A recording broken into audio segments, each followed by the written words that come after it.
Hello guys, இன்றைக்கி நாம் crime த்ரில்லரான ஒரு கொரியன் சீரிஸ் தான் பார்க்க போகிறோம். இதில் வந்து 2 பொண்ணுங்க இருக்காங்க. அதில் ஒரு பொண்ணு பேர் வந்து ஜோ இன்சோ, அவள் தான் ஹீரோயின். அவளுக்கு ஒரு ஃப்ரெண்டு இருக்கா, அவள் பேர் வந்து ஈசு. இதில் ஹீரோயினோட ஃப்ரெண்டு ஈசுக்கு வந்து மேரேஜ் ஆகிடுது. அவளோட ஹஸ்பண்ட் வந்து ஒரு சைக்கோ. ஒரு கட்டத்துக்கு மேலே அவனை சமாளிக்க முடியாமல் அவன் வந்து கொலை பண்ணிடுறான். இதில் வந்து அவள் ஃப்ரெண்டும் அவளுக்கு வந்து கூட ஹெல்ப்ஃபுல்லாக இருப்பாள். அவளுக்கு எப்படி இதிலேருந்து வெளியே வர்றதுக்கு எல்லாத்துலேயுமே அவள் கூடவே தான் இருந்து அவளுக்கு உதவி பண்ணுவாள். இவங்க 2 பேரும் எப்படி இதிலேருந்து தப்பிச்சு வராங்க, எப்படியெல்லாம் இனி கதையில் எல்லாம் என்னென்னலாம் ஃபேஸ் பண்ண போகிறாங்க அப்படிங்கிறது தான் இந்த ஸ்டோரி. இந்த ஸ்டோரி வந்து எப்படின்னா, பாய்ஸ் ஃப்ரெண்ட்ஸ் மட்டும் கிடையாது, கேர்ள்ஸ் ஃப்ரெண்ட்ஸும் கொஞ்சம் ஸ்ட்ராங்கான ஃப்ரெண்ட்ஷிப் மாதிரி இருக்கும். நல்லாயிருக்கும் பார்க்க. அவள் ஃப்ரெண்டுக்காக அவள் என்ன எல்லைக்கும் போகிறதுக்கு இதில் துணிஞ்சிருப்பாள். அந்த ஸ்டோரி தான் இது. இது வந்து எப்படின்னா, ஒரு ஃப்ரெண்ட்ஷிப்பை மட்டும் பேஸ் பண்ணி வர ஸ்டோரி கிடையாது. ஒரு டொமஸ்டிக் வைலன்ஸ் நடக்குது, ஒரு ஹஸ்பண்ட்னால் ஒரு ஒய்ஃபுக்கு கொடுமை நடக்குதுன்னா அதை வந்து அவங்களால சமாளிக்க முடியாது. அப்படிங்கும்போது அதை நம்ம பார்த்துட்டு இருக்கக்கூடாது, அதுவும் தப்பு தான் அப்படிங்கிற மாதிரி இந்த கதையை சொல்லியிருக்காங்க நம்மளுக்கு. இதில் நிறைய கேரக்டர்ஸ் எல்லாம் இருக்கும். அது நம்ம மற்ற கேரக்டர்ஸ் எல்லாம் ஸ்டோரிக்குள்ளே போக போக ஸ்டோரி கேட்கும்போது நம்ம யார் யார் அப்படிங்கிறத நம்ம தெரிஞ்சுக்கலாம். இப்படியே வந்து கொஞ்ச நாளுக்கு அப்புறம் இப்போ இதெல்லாம் முடிஞ்சதுக்கப்புறம் இதுக்கப்புறம் என்ன நடக்குதுன்னு பார்ப்போம். இப்போ அப்படியே நம்ம ஸ்டோரிக்குள்ளே போய்க்கலாம். இப்போது நம்மளுக்கு ஸ்டார்டிங்லேயே என்ன காட்டுறாங்கன்னா, ஒரு காட்டுக்குள்ளே இருந்து ஒரு கார் வெளியே வர மாதிரி காட்டுறாங்க. அதில் 2 பேர் உட்காந்துட்ருக்காங்க. இப்போ இதுதான் வந்து ப்ரெசண்ட்டு. இப்போ ப்ரெசண்ட்டில் இவங்க எங்கே போயிட்டுருக்காங்க, அதாவது இவங்க போகிற ரூட் வந்து தப்புன்னு அந்த காரில் இருக்க மேப் வந்து சொல்லுது. இருந்தாலும் அதை கூட கவனிக்காமல் இப்போ இவங்க எங்கே போயிட்டுருக்காங்க, ஏன் இவங்களுக்கு இப்படி இந்த நிலமை அப்படிங்கிறத நம்ம ஸ்டோரிக்குள்ளே போக போக தான் நம்ம தெரிஞ்சுக்க முடியும். சரி, பார்ப்போம். இப்படியே கொஞ்ச நாளுக்கு அப்புறம் வந்தோன்னா ஒரு மாலில் தான் காமிக்கிறாங்க. அதில் நம்ம ஹீரோயின் இருக்கா. நம்ம ஜோ வந்து இந்த மாலில் தான் வந்து வேலை பார்க்குறா. அவளுக்கு வந்து அந்த டைமில் வந்து ஒரு ஃபோன் கால் வருது. அது யாருன்னு பார்த்தா அவள் ஃப்ரெண்டு ஈசு தான். ஃபோன் பண்ணி பேசுகிறா போல் இருக்குது. இப்போ வந்து என்னென்னா, இந்த மாலில் வந்து ஒரு அனௌன்ஸ்மெண்ட்டு இது பண்ணுறாங்க. அது இப்போ வந்து என்னென்னா, அவளுக்கு ஆப்போசிட்டில் அவள் ஃப்ரெண்டு பேசுகிறாள்ல, அதுலேயும் அவளுக்கு இந்த அனௌன்ஸ்மெண்ட் கேட்குது. அப்போ அவளுக்கு தெரிஞ்சது நம்ம ஃப்ரெண்டு இங்கே தான் இருக்கா அப்படிங்கிற மாதிரி. அப்போ அது தெரிஞ்சோடனே ஈசு வந்து ஃபோன் கட் பண்ணிட்டா. இப்போ ஃபோன் கட் ஆனதுனால ஜோவும் வந்துட்டு சரி நம்ம வேலை பார்க்க போகலாம் அப்படிங்கிற மாதிரி அவளும் வேலை பார்க்க போகிறா. இன்றைக்கி வந்து என்னென்னா, அந்த வாட்செல்லாம் வச்சுருப்பாங்கல்ல, அந்த டிபார்ட்மெண்ட்டில் தான் வந்துட்டு அவளுக்கு டியூட்டி போட்டிருக்காங்க. இந்த மாதிரி அவங்க போய் அங்கே ஒர்க் பார்த்துட்டு இருக்கும்போது அங்கே வந்து ஒருத்தர் வராரு. அவர் பேர் வந்து நம்ம ஜிம்மின்னு வச்சுக்கலாம். அவர்கிட்ட வந்துட்டு, வாங்க சார் வாங்க, இந்த வாட்ச் கலெக்ஷன்ஸ் எல்லாம் பாருங்கள், ரொம்ப நல்லாயிருக்கும் அப்படிங்கிற மாதிரி சொல்கிறான். அவனும் இருந்துட்டு பார்க்குறாரு. கலெக்ஷன்ஸ் எல்லாம் நல்லா இருக்கே, இருங்க பார்க்குறேன் அப்படிங்கிற மாதிரி அவனும் வந்துட்டு பார்த்துட்ருக்கான். இப்போ வந்துட்டு அவள் வந்துட்டு சொல்கிறான், இந்த வாட்ச் கட்டி பாருங்கள், இது உங்கள் கைக்கு நல்லாயிருக்குன்னு சொல்லிட்டு ஒரு ஸ்டோன் வாட்ச் எடுத்து அவள் கையில் கொடுத்து கட்டி பார்க்க சொல்கிறான். அவனும் கட்டி பார்த்துட்டு நல்லாயிருக்கு அப்படிங்கிற மாதிரி பார்த்துட்ருக்கான். அதுக்குள்ளே வேறு ஒரு கஸ்டமர் வந்துடுறனால அவள் வந்து அவங்கள பார்க்க போயிடுறான். இவன் என்ன பண்ணிடுறான், இவனும் அப்படியே கிளம்பி போயிடுறான். இப்போ இதே மாதிரி வந்துட்டு ஈவினிங் ஆகுது, மாலெல்லாம் க்ளோஸ் பண்ணுற டைம் ஆகுது. அப்புறம் பார்த்தா ஒரு வாட்சை மட்டும் காணோம் அப்படிங்கிற மாதிரி சொல்கிறாங்க. இவ தானே அந்த பிரான்ச்சில் இருந்திருப்பா, அதனால இவளை கூப்பிட்டு கேட்குறாங்க. அதுக்கப்புறம் சிசிடிவி போட்டு பார்த்தா அந்த ஜின் அப்படிங்கிறவர் தானே கட்டியிருந்தார், அவர் வந்து அப்படியே கொண்டுட்டு போயிட்டார் போல இருக்குது அப்படிங்கிற மாதிரி தெரிஞ்சிருச்சு. மேனேஜர் வந்து கேட்குறாங்க, ஏம்மா அட்ரஸ் எல்லாம் எதுவும் வாங்கலையா அப்படிங்கிற மாதிரி கேட்குறாங்க. அங்கே வந்து எப்படி சொல்கிறதுனா, பெரிய பெரிய பணக்காரங்க தானே வருவாங்க. அப்படி வந்து யாரோ ஒரு பணக்காரங்க கூட இவன் இருக்கான் போல இருக்குது. அவங்க மூலமாக இங்கே வந்தனால எந்த அட்ரெஸ்ஸும் வாங்கலை அப்படிங்கிற மாதிரி அவள் சொல்கிறான். அதுக்கப்புறம் இருந்துட்டு இவ தானே அந்த அன்றைக்கி அந்த ஸ்டோர் பார்த்துருப்பா, அதனால் வந்துட்டு நானே போய் வாங்கிட்டு வந்துத்தரேன் அப்படிங்கிற மாதிரி சொல்லி அட்ரஸ் எல்லாம் கூட எப்படியோ கலெக்ட் பண்ணி வாங்கிட்டு அவன் இடத்துக்கே போகிறான். அது போய் பார்த்தா பெரிய ஒரு சூப்பர் மார்க்கெட் மாதிரி இருக்குது, நிறைய எக்ஸ்போர்ட் பண்ணுவாங்க போல இருக்குது, அந்த மாதிரி இருக்குது. அதுக்கப்புறம் வந்துட்டு அங்கே போய் அவனையும் பார்த்துட்றான். அவனும் இவளை பார்த்துட்டு, நினச்சேன் நீ வருவேன்னு நினச்சேன், என்ன இவ்வளோ சீக்கிரமாக வந்திருக்கேன் அப்படிங்கிற மாதிரி ஒரு மாதிரி நக்கலாக சொல்கிறான். அதுக்கப்புறம் இவ இருந்துட்டு, நீங்கள் எங்களோட வாட்சை கொடுத்துருங்க அப்படிங்கிற மாதிரி இவ வந்து கேட்குறா. அதுக்கு அவன் சொல்கிறேன், வாட்சா, நான் இந்த வாட்ச் எடுத்தேன், என் கையில் கட்டியிருக்கேனே, அந்த வாட்சை கேட்குறியா அப்படிங்கிற மாதிரி அவன் சொல்கிறான். இல்லை எங்கள் கடையிலேருந்து நீங்கள் திருடிட்டு வந்தீங்களா, அந்த வாட்சை கொடுங்க அப்படிங்கிற மாதிரி அவள் கேட்குறான். என்னை பார்த்தா என்ன உனக்கு திருட மாதிரியா இருக்குது, நான் திருட்டெல்லாம் வரல, ஒரு நாள் ஃபுல்லாக டைம் இருக்குல்ல, என் ஃப்ரெண்டுக்காக நான் கொண்டு வந்தேன். அவன் அந்த வாட்சை அவனுக்கு பிடிச்சிருந்துச்சுன்னா நான் அதுக்கான பேமெண்ட்டை கொடுத்துட்றேன், அப்படி இல்லைன்னா வாட்சை பத்திரமா நான் ரிட்டர்ன் பண்ணிடுறேன், நீ தைரியமாக போ அப்படிங்கிற மாதிரி சொல்லி அனுப்பி வைக்கிறான். அவன் இருந்துட்டு என்ன பண்ணுறான், இருந்தாலும் அவன் போகலை. அந்த கடையிலேயே வந்துட்டு வெளியே போகிற மாதிரி போயிட்டு அந்த கடையிலேயே உட்காந்துட்டு அங்கேயே வேலையும் பார்க்க ஆரம்பிச்சிட்றான், இவன் மேலே நம்பிக்கை இல்லாத மாதிரி. அதுக்கப்புறம் வந்துட்டு இவன் வந்து பார்க்குறான். பார்த்துட்டு திருப்பி வந்து கேட்குறான், ஏம்மா நீ இன்னியுமா போகாமல் இருக்க அப்படிங்கிற மாதிரி சொல்கிறான். என் மேலே உனக்கு அந்தளவுக்கு நம்பிக்கை இல்லையா அப்படிங்கிற மாதிரி சொல்கிறான். அப்படியெல்லாம் இல்லை, எனக்கு அங்கே போய் பதில் சொல்லணும், நீங்கள் ஒரு பேப்பரில் சைனாவது போட்டு கொடுங்க அப்படிங்கிற மாதிரி சொல்லி பேப்பரை கொடுக்குறேன். அதுக்கு இருந்துட்டு பேப்பரில் சைன் போடணுமா, அப்படியெல்லாம் போட மாட்டேன், இங்கேயே உன்னை நான் ஏதாவது கத்தி வச்சு ஏதாவது உன்னை பண்ணிட்டேன்னா நீ என்ன பண்ணுவேன் அப்படிங்கிற மாதிரி சொல்கிறான். இல்லை உங்களை பார்த்தா டீசெண்டாக இருக்குது, சைன் போட்டு கொடுங்க அப்படிங்கிற மாதிரி கேட்குறான். அவனும் சைன் போட்டு தரான். இப்போ அவளும் சைன் எல்லாம் வாங்கிட்டு வெளியே வந்து ஏதோ சாப்பிட்ருக்கா போல இருக்குது. சாப்பிட்டுட்டு இருக்கும்போது பார்த்தா இந்த ஜின்னு தான் வந்து கால் பண்ணுறான். அதுக்கப்புறம் இவ்வளோ கால் எடுத்து பேசுகிறான். அதுக்கு அவன் சொல்கிறான், இந்த மாதிரி எங்கள் கடைக்கு மேலே இருக்க ஒரு குடோன் இருக்குது, அங்கே வா, வந்து உன்னோட வாட்சை வாங்கிட்டு போய்க்கோ அப்படிங்கிற மாதிரி சொல்கிறான். அதுக்கப்புறம் வந்துட்டு இவளும் தனியாக போகணும், இருட்டாக இருக்கும் அப்படின்ட்டு சுற்றி முற்றி பார்த்துட்டு அங்கே ஒரு பீர் பாட்டில் இருக்குது. அந்த பீர் பாட்டிலை வந்து கையில் எடுத்துக்கிறா. அதாவது இப்போ எல்லாருமே ஒர்க் முடிஞ்சு வீட்டுக்கு போகிற டைம் ஆகிடுச்சுல்ல, இவன் மட்டும்தான் தனியாக போகணும் அப்படிங்கிறதுக்காக அவன் ஏதாவது தப்பாக நடந்துக்க இது முயற்சி பண்ணான்னா அந்த பீர் பாட்டில் வச்சு அவனை ஓங்கி மண்டையிலேயே அடிக்கணும் அப்படிங்கிறதுக்காக அந்த பீர் பாட்டிலே கையில் எடுத்துகிட்டு மேலே போகிறான். போய் பார்த்தா அவன் என்னமோ வச்சு குட்டி குட்டியாக என்னமோ வச்சு விளையாடிட்டு இருக்கான். போனோடனே இவளை பார்த்துட்டு, வாமா வா, இந்தா உனக்கு இது இந்த வாட்ச் தான் வேணும், இந்தா வாங்கிட்டு போ, என் ஃப்ரெண்டு பிடிக்கலன்னு சொல்லிட்டான், இந்தா வாங்கிட்டு போய்க்கு அப்படின்னு சொல்கிறான். அப்புறம் அவள் ஏதோ ஒரு டூல் பாக்ஸ் மாதிரி வச்சுருக்கா. அதை வச்சு அதில் ஏதாவது ஸ்க்ராச்சர் இருக்கா, அந்த ஸ்டோன் நல்லா டைமண்ட் நல்லா இருக்கா அப்படிங்கிற மாதிரி எல்லாம் செக் பண்ணிகிட்ருக்கா. அப்புறம் செக் பண்ணிகிட்டு இருக்கும்போது சொல்கிறேன், இந்த மாதிரி இந்த வாட்சை நாங்கள் எடுத்துக்க மாட்டோம், இதில் ஒரு ஸ்க்ராட்ச் இருக்குது அப்படிங்கிற மாதிரி சொல்கிறேன். என்னம்மா சொல்கிறேன், அப்படியெல்லாம் எதுவும் இல்லை, நல்லா பாரு அப்படிங்கிற மாதிரி சொல்கிறேன். இல்லை இந்த வாட்சை நாங்கள் எடுத்துக்க மாட்டோம், இதை நீங்கள் தான் வாங்கி ஆகணும், இல்லைன்னா இதுக்கான அமௌண்ட் எங்களுக்கு கொடுங்க அப்படிங்கிற மாதிரி சொல்கிறான். அப்படியெல்லாம் தர முடியாது, போனால் போதுன்னு வாட்ச் திருப்பி கொடுத்தா என்ன இந்த அளவுக்கு பேசுகிற அப்படிங்கிற மாதிரி சொல்கிறான். இல்லை வேணால் நீங்களே பாருங்கள், நாங்கள் எடுத்துக்க மாட்டோம் அப்படிங்கிற மாதிரி சொல்கிறான். சரி போனால் போதும், நான் அந்த அமௌண்ட்டை கொடுத்துறேன், உன்னோட பெரிய தொல்லையாக போச்சு அப்படிங்கிற மாதிரி 2 பேரும் இங்கே பேசிகிட்டு இருக்காங்க. அப்போ அவன் சொல்கிறான், உங்கள் இடத்துல நான் இருந்தேன்னா பாதி அமௌண்ட்டை வாங்கிட்டு நான் பாட்டுக்கு கம்முன்னு போயிருந்திருப்பேன் அப்படிங்கிற மாதிரி அவன் சொல்கிறான். அதுக்கு அவன் சொல்கிறான், உங்கள் இடத்துல நான் இருந்தேன்னா நான் ஃபஸ்ட்டு இந்த வாட்சை நான் திருடிகிட்டே வந்திருக்க மாட்டேன் அப்படிங்கிற மாதிரி சொல்கிறேன். நீ என்ன என்னை திரும்ப திருடனே சொல்லிக்கிட்டு இருக்கேன் அப்படிங்கிற மாதிரி சொல்லிவிட்டு 2 பேர் பேசிகிட்டு இருக்காங்க. அதுக்கப்புறம் சரி வா அப்படின்னு சொல்லிட்டு கூப்பிட்டு போய் 2 பேரும் ஏதோ சாப்பிட்ருக்காங்க போல இருக்குது. அதுக்கப்புறம் வந்துட்டு அப்பவும் சொல்கிறேன், நீங்கள் இந்த மாதிரி திருட்டு வந்திருக்கக்கூடாது சார், பார்க்க நல்லா மனுஷன் மாதிரி இருக்கீங்க, ஏன் உங்களுக்கு இந்த மாதிரி ஒரு வீணாக போன பழக்கம் அப்படிங்கிற மாதிரி சொல்லி கிண்டல் பண்ணுறான். ஜின்னும் வந்து அவளை பார்த்துட்டு முறைச்சிக்கிட்டே உட்காந்துக்கிட்டு இருக்கான். அதுக்கப்புறம் 2 பேர் இந்த மாதிரி பேசிட்டு சாப்பிட்டு அவன் திருப்பி போய் அந்த குட்டி குட்டியாக இருக்கும்ல அதை வச்சு திருப்பியும் பழைய மாதிரி போய் உட்காந்து விளையாடிட்டு இருக்கா. அதுக்கப்புறம் வந்துட்டு அவள் போய் என்னங்கிற மாதிரி பார்க்குறான். அப்புறம் வந்துட்டு எனக்கு ரொம்ப ஸ்ட்ரெஸ்ஸாக இருக்கும்போது நான் இதை வச்சு தான் விளையாடுவேன், இதில் வர ஒரு சவுண்டு, அந்த சவுண்டு வந்து கொஞ்சம் நல்லாயிருக்கும் விளையாடும் போது அப்படிங்கிற மாதிரி சொல்கிறான். இப்போ வந்து உன்னால் தான் நான் ரொம்ப ஸ்ட்ரெஸ்ஸாக இருக்கேன், எனக்கு இவ்வளோ காசு கொடுத்துருக்கேன்ல, அதனால் எனக்கு ரொம்ப ஸ்ட்ரெஸ்ஸாக இருக்குன்னு அதை வச்சு விளையாடிட்டுருக்கேன், வா வந்து நீ வேணால் வந்து விளையாடிப்பார் அப்படிங்கிற மாதிரி சொல்கிறா. அவளும் போய் உட்காந்து எல்லாத்தையும் வச்சு ஒன்று சேர்த்து வச்சு விளையாடி பார்க்குறா. ஆனால் அவளுக்கு வந்து அது கரெக்டாக வரல. அப்போ கூட வந்துட்டு அவள் பேசிகிட்டு இருக்கா, இந்த மாதிரி எனக்கு ஒரு ஃப்ரெண்டு இருக்கா, அவள் வந்து நல்லா விளையாடுவா, இந்த மாதிரியெல்லாம் அவளுக்கு நல்லா வரும், ரொம்ப நல்லா விளையாடுவா அப்படிங்கிற மாதிரி அவள் ஃப்ரெண்டு ஈஸு இருக்காள், அவளை பற்றி தான் இங்கே சம்மந்தமே இல்லாமல் அவங்ககிட்ட சொல்லிகிட்டு இருக்கா. அவனும் வந்து இப்போ நம்ம கேட்கவே இல்லையே, எதுக்கு இவன் நம்மகிட்ட லூசு மாதிரி விளையாடிட்டு இருக்கா அப்படிங்கிற மாதிரி இவளும் பார்த்துக்கிட்டு இருக்கா.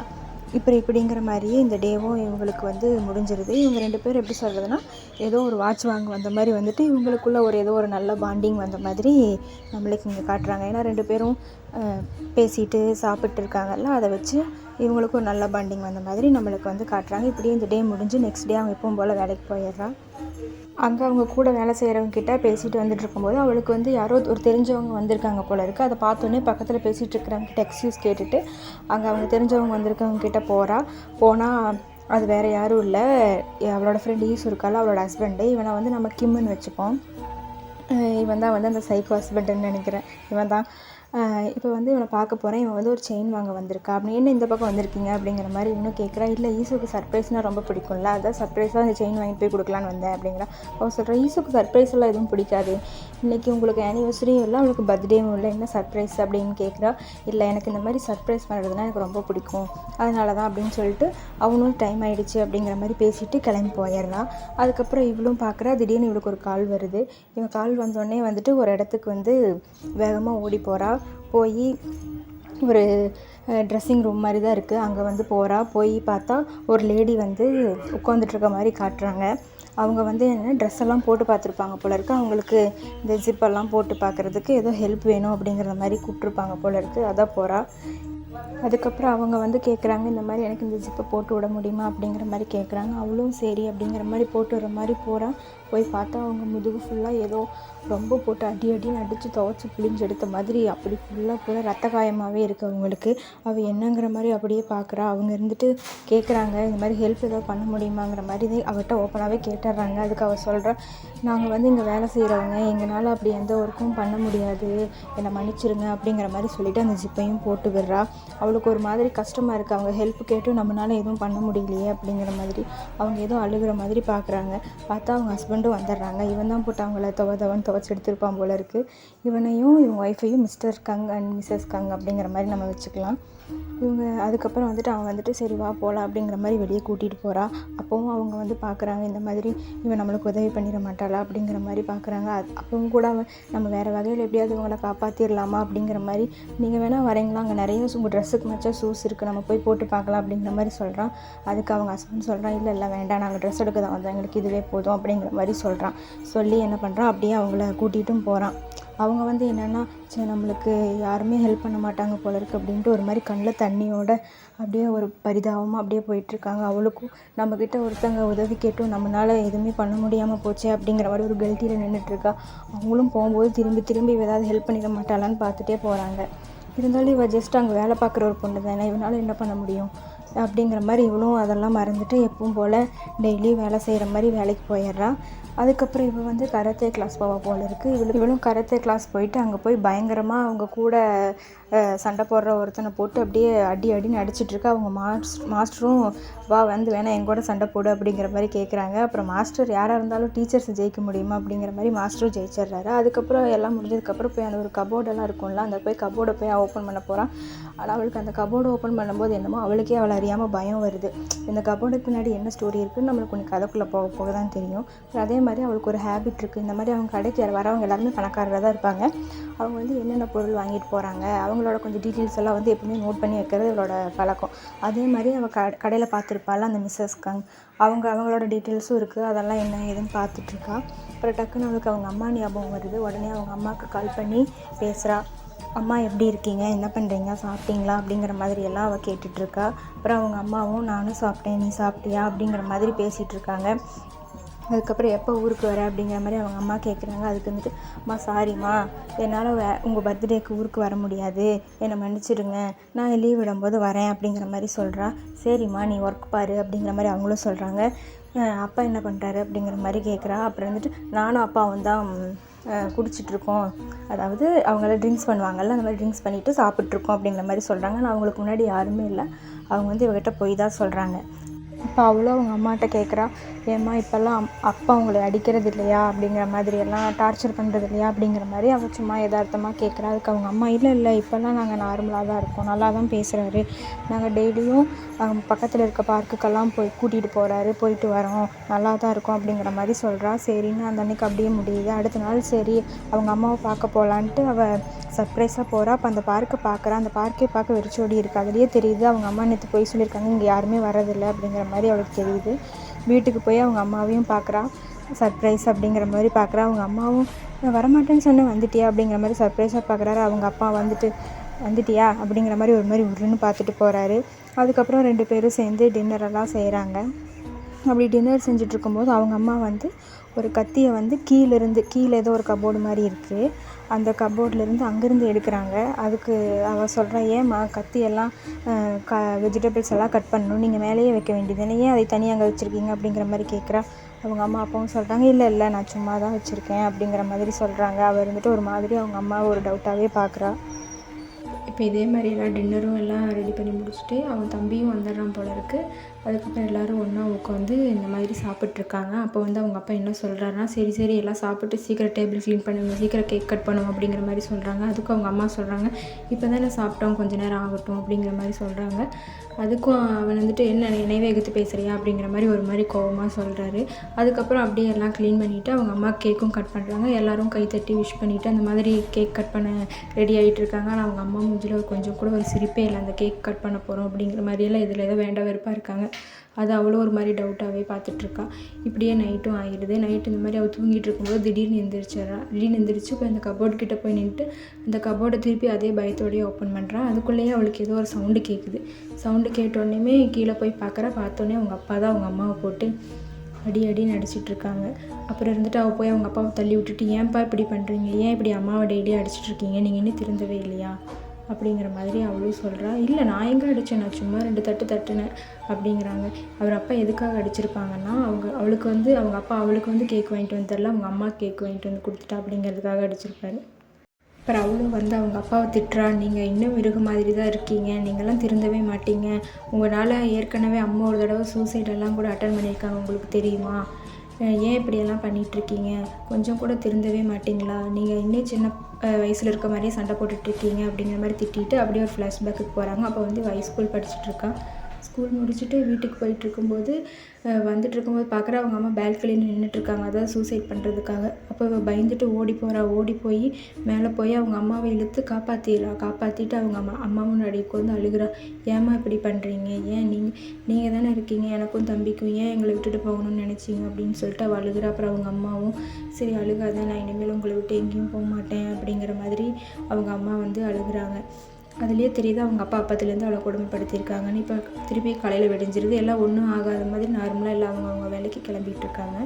அப்புறம் அவள் இருந்துட்டு சொல்கிறா, வாப்பா அவங்கள கொண்டு போய் நான் ட்ராப் பண்ணுறேன் அப்படிங்கிற மாதிரி அவங்க அப்பாவை கூட்டிகிட்டு போய் நேராக ஆஃபீஸுக்கு கூட்டிகிட்டு போகாமல் என்ன பண்ணுறா, நேராக போலீஸ் ஸ்டேஷனுக்கு கூட்டிகிட்டு போயிட்டு போலீஸ் ஸ்டேஷன் வாசல் நிறுத்திட்டு, நீங்கள் இன்னும் திருந்தவே மாட்டீங்கல்ல, நீங்கள் இப்படியே தான் இருக்கீங்களா, அம்மாவை அடிக்கிறதுனால உங்களுக்கு என்ன சந்தோஷம் கிடைக்குது, ஏன் இப்படி பண்ணுறீங்க அப்படிங்கிற மாதிரி திட்டிட்டு, நீங்கள்லாம் போலீஸ் ஸ்டேஷனுக்கு போக வேண்டிய ஆள் தான், கம்முன்னு இறங்கி போங்க அப்படிங்கிற மாதிரி சொல்கிறான். அவளும் சும்மா விளையாடாத, ஆஃபீஸ் போனப்போ அப்படிங்கிற மாதிரி சொல்கிறாரு. இல்லை நான் உண்மை தான் சொல்கிறேன் அப்படிங்கிற மாதிரி கார்லேருந்து இறங்கி அந்த பக்கம் டோர் ஓப்பன் பண்ணி அவரை இறங்க சொல்லி மிரட்டி போலீஸ் ஸ்டேஷன்லேயே விட்டுட்டு அவள் பாட்டுக்கு கார் எடுத்துகிட்டு கிளம்பிடுறா. இப்போ இந்த மாதிரி அவள் போயிட்டுருக்கும்போது தான் அவள் யோசிச்சுட்ருக்கா, ஏன் நம்மளுக்கு மட்டும் நம்ம லைஃப் இப்படி இருக்குது, அம்மா நல்லா இருக்காங்கன்னு பார்த்தா இப்படி திரும்பவும் அடி வாங்கிட்டு தான் இருக்காங்கன்ட்டு திரும்பி ஒரு ஃப்ளாஷ்பேக்குள்ளே போகிறாங்க. ஏன்னா அவங்க அம்மா வந்து பால்கனிலேருந்து சூசைட் பண்ணியிருப்பாங்கல்ல, அப்போ வந்து இவளுக்கு வந்து இந்த மாதிரி ஜன்னல்கிட்ட யாராவது நின்றுட்டு இருந்தாங்கன்னா ஒரு பயம் இருக்கும். அந்த மாதிரி ஸ்கூலில் அந்த பிள்ளைங்கள்லாம் இருக்காங்கல்ல, அவங்களாம் ஜன்னல்கிட்ட இருக்கும்போது அவங்கக்கிட்ட போய் இந்த பக்கம் வாங்கன்னு சொல்லி தள்ளி விடுறா. அப்போ எல்லாருமே இவள் என்ன லூஸா அப்படின்னு நினைக்கும்போது ஒரே ஒரு பொண்ணு மட்டும் வந்து இவள் ஏதோ பாதிக்கப்பட்டிருக்கா இந்த விஷயத்தினால அப்படிங்கிறனால இவளுக்கு ஹெல்ப் பண்ணுறான், அந்த ஸ்கர்ட்டை நல்லா க்ளோஸ் பண்ணுறதுக்கு, ஜன்னலெல்லாம் க்ளோஸ் பண்ணுறதுக்கு. அந்த பொண்ணு வேறு யாரும் இல்லை, அதுதான் நம்மளோட ஜோவோட ஃப்ரெண்டு ஈசு. இப்படி தான் இவங்க 2 பேரும் ஃப்ரெண்டாக இருக்காங்க போல இருக்குது. அப்போ வந்து அவள் வந்து இந்த மாதிரி அவளுக்கு கம்ஃபர்ட் பண்ணுறா, இந்த மாதிரி எதுவும் கவலைப்படாத அப்படிங்கிற மாதிரியெல்லாம் சொல்லி கம்ஃபர்ட் பண்ணுறான். இப்படி தான் இவங்க 2 பேரும் வந்து நல்லா க்ளோஸ் ஃப்ரெண்ட், அண்டர்ஸ்டாண்டிங் ஃப்ரெண்டாக இருக்காங்க. இதுலேருந்து அவங்க ஃப்ரெண்டாக தான் இருந்திருக்காங்க. இப்படியெல்லாம் நினச்சி பார்த்துட்டு அவள் வந்து போய்கிட்டு இருக்கா. அப்போ தான் அவளுக்கு தோணுது, நம்மளுக்கு ஈசு ஃபோன் பண்ணியிருந்தாலே நம்ம அதை அப்படியே விட்டுட்டோம் அப்படின்ட்டு அவள் அப்பார்ட்மெண்ட்டுக்கு போயிட்டு அவளுக்கு கால் பண்ணுறா. ஆனால் அவள் வந்து எடுக்கவே இல்லை. அதுக்கப்புறம் பார்த்தா அவங்க வீட்டுக்கு ஒரு பார்சல் வருது. அதை வந்து ஈசுவோட வீட்டுக்கு வெளியவே வச்சுட்டு போகிறாங்க. பார்த்தா ஈசு வந்து ஓப்பன் பண்ணி வெளியே வராமல் கையை விட்டு மட்டும் அந்த பார்சல் எடுக்கிறான். இவள் ஓடி போயிட்டு கால் பண்ணுறா, ஏன் நான் வந்திருக்கேன்டி, ஏன்டி கதவை ஓப்பன் பண்ண மாட்டேங்கிறேன், ஓப்பன் பண்ண அப்படிங்கிற மாதிரி சொல்கிறா. அவள் இருந்துட்டு இல்லடி நீ போ, நான் இன்னொரு நாள் உன்னை பார்க்குறேன் அப்படிங்கிற மாதிரி சொல்லிடுறா. அப்புறம் அவளுக்கு பாஸ்வேர்டு தெரியும் போல இருக்குது. அவளே பாஸ்வேர்டு போட்டு உள்ளெல்லாம் போயிட்டு இந்த மாதிரி டோரை ஓப்பன் பண்ணி அவளை பார்த்தோன்னே அவளுக்கு ஒரு மாதிரி ஷாக்காயிருது. என்னத்தை பார்த்தான்னு தெரில, அந்த இடத்துல நம்மளுக்கு கட் பண்ணிட்டாங்க. அவள் ஏதோ பார்த்து பயந்த மாதிரி நிற்கிறாங்க. திருப்பி அவள் வந்து கராத்தே கிளாஸுக்கு போயிட்டு அங்கே போய் ப்ராக்டிஸ் எல்லாம் பண்ணிவிட்டு அடுத்த நாள் வந்துட்டு போலீஸ் ஸ்டேஷன் போயிட்டு இந்த மாதிரி என் ஃப்ரெண்டோட ஹஸ்பண்ட் அவளை கொடுமைப்படுத்துகிறாங்க அப்படிங்கிற மாதிரி போய் கம்ப்ளைண்ட் பண்ணுறா. அதுக்கு போலீஸு ஹஸ்பண்ட் அண்ட் ஒய்ஃப் சண்டையா, சரி கம்ப்ளைண்ட் எழுதி கொடுத்துருப்பாங்க, நாங்கள் என்னென்னு பார்க்குறோம் அப்படிங்கிற மாதிரி ஒரு மாதிரி அலட்சியமாக சொல்கிறாங்க.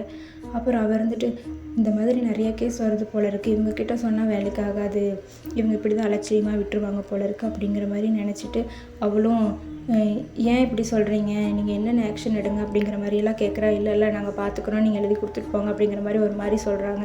அப்புறம் இவள் இதே டென்ஷனோட திருப்பி கராத்தே கிளாஸுக்கு போயிட்டு அங்கே அவங்க கூட ஃபைட் பண்ணுறவரோட ஈசுவை நினச்சிட்டே ஏதோ ஒன்று பார்த்துருப்பாள்ல, அதை யோசிச்சுட்டே அவனை அடிக்கும்போது அவள் கையை வேற முறிச்சு விட்டுறான். அவனும் விடுன்னு சொல்கிறான். அதுக்கப்புறம் கேட்காம அவன் வந்து கையை வந்து உடச்சி விட்டுறான். அப்புறம் வந்துட்டு அவங்க மாஸ்டர் இதை பார்த்துட்டு நீ ஏன் இப்படி பண்ணிகிட்ருக்கே அப்படிங்கிற மாதிரி சொல்லி நீ இனிமேல் ஒரு 10-15 நாளைக்கு இந்த பக்கம் வரவே கூடாதுன்னு சஸ்பெண்ட் பண்ணி அனுப்பிடுறாங்க. இதெல்லாம் யோசிச்சுட்டே அவள் வந்துட்டு ஒரு பாரில் உட்காந்து சரக்கடிச்சிக்கிட்டு இருக்கா. அப்புறம் திருப்பியும் வந்துட்டு ஒரு ஃப்ளாஷ்பேக் போகிறாள். ஏன்னா அப்போ மட்டும் அவங்க அம்மா மட்டும் சூசைட் பண்ணிக்கணும்னு நினச்சிருக்க மாட்டாங்க, இவளும் நினச்சிருப்பா. ஏன்னா இவள் இப்போ ஹைஸ்கூல் தானே படிக்கிறா, சின்ன பொண்ணு தானே, அப்போ அவங்க அம்மா வந்து டார்ச்சரெல்லாம் பண்ணும்போது என்ன பண்ணியிருப்பான்னா, அவள் தம்பிக்கு இதெல்லாம் தெரியக்கூடாது அப்படிங்கிறக்காக அவள் தம்பியை வந்து வெளியே கூட்டிகிட்டு போகிறது, இந்த மாதிரி அம்மா அப்பாவுக்கு சண்டை நடக்கும்போது கபோர்டுக்குள்ளே ஒளிச்சு வைக்கிறது. இதனால தான் அவளுக்கு வந்து கபோர்டை பார்த்தாலே ஒரு மாதிரி பயமாக இருக்குது. ஏன்னா அவங்க அப்பா வந்து டார்ச்சர் பண்ணதை அவள் சின்ன வயசுலேருந்தே பார்த்து வளர்ந்துருக்கா.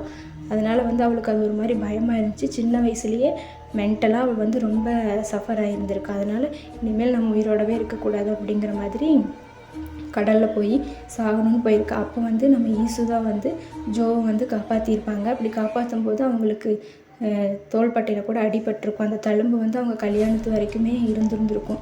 அதை கூட அவள் பாப்பா இருந்துச்சு, நம்மளால தானே ஈசுக்கு இப்படி ஆயிடுச்சு, இனிமேல் இவன் நல்லா இருக்கணும் அப்படிங்கிற மாதிரி கூட கல்யாணத்தில் நின்று அவளை பார்த்து சிரிச்சிட்டு இருப்பாள். ஈசு கூட அதெல்லாம் வில்லி, அதெல்லாம் ஒன்றும் இல்லை அப்படிங்கிற மாதிரி பார்த்துட்டு இருப்பாள். இதைத்தான் இவன் நினச்சி பார்த்துட்டு அங்கே வந்து குடிச்சிட்டு இருப்பா. இப்போ வந்து எப்படின்னா குடிச்சிட்டு அங்கேயே மட்டையாயிட்டா போல இருக்குது. திடீர்னு காலையில் எந்திரிச்சு பார்த்தா நம்ம ஜின் இருக்காங்கல்ல, ஜின்னோட இடத்துலேருந்து எந்திரிப்பா. அப்புறம் ஐயோ நான் எப்படி இங்கே வந்தேன் அப்படிங்கிற மாதிரி கேட்குறேன். நீ நல்லா குடிச்சிட்டு மட்டையாகி கிடந்த, நான் தான் ஏதோ போனால் போது நம்மளுக்கு தெரிஞ்ச பொண்ணாச்சேன்ட்டு உன்னை இங்கே கூட்டிகிட்டு வந்தேன் அப்படிங்கிற மாதிரி சொல்லுவான். ஐயோ என்னை மன்னிச்சிருங்க, நான் ஏதோ குடிச்சிட்டு அப்படியே படுத்துட்டேன், அதுக்கான காசையும் நீங்கள் தானே கொடுத்துருப்பீங்க, நான் ரிட்டர்ன் பண்ணிடுறேன்னு சொல்லிட்டு அப்படியே வெளியே வரான். பார்த்தா அங்கே ஒருத்தனை பார்க்குறேன். அங்கே இருக்கிறவனை பார்த்தா நம்ம ஈஸோட ஹஸ்பண்ட் இருக்காருல்ல, அந்த சைக்கோ, அவனை மாதிரியே இருக்குது. என்னடா இது, இவன் உண்மையாலுமே ஆஃபீஸ் போகிறானா இல்லை இங்கே தான் வந்து கூலி வேலை செய்கிறானா போய் சொல்லிட்டு அப்படிங்கிற மாதிரி பார்த்துட்ருக்கா. நெக்ஸ்ட்டு பார்ட்டு சூன் பார்க்கலாம்.